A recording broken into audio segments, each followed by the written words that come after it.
The feed. My mother and I both lived alone in an apartment together. We lived comfortably as she works a lot and most people say she kind of overworks. Well, 2 days ago, my mom was running late and left in a hurry. She came back home late and started acting weird. She would always scratch and shiver and look like her eyes were about to fall out. She was more pale than ever, and she always changed the thermostat really high. I'm worried about her and didn't know what to do today. She served me a tray of this slop, the same shade of her skin and the consistency of mashed potatoes. It even thinks it's moving on its own. I asked my mom what dinner was and all she said was the feed. She finally sat down with hers, and she ate quickly, like she had not eaten in days. She looked at me and asked, "Would you like me to add something?" I was confused. I asked her what she meant as she got up to the cutting board to grab a dirty knife. She slowly started cutting her left middle and index fingers off. As blood was pouring out of her fingers, she cut and separated the meat from her flesh and her bones,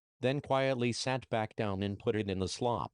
I was too scared to move or say anything. It felt like my body didn't want to respond. She started saying "eat" louder and louder as the skin on her face started to rip apart and formed into mouths, chanting with her, "Eat, eat, eat, eat, eat." Blood from the wounds on her face started seeping out, covering her face with blood. She finally yelled, in a demonic voice, "Eat." That's when I jumped up from my chair and started running as fast as I could to the front door, but she caught me. I woke up in a cage next to a big cutting board waiting to be eaten by her. I couldn't see, too dark to see further away. It was so quiet. All I heard was the beating in my heart and useless weeps and how loud I was breathing until I heard a voice right next to me. "You're now the feed."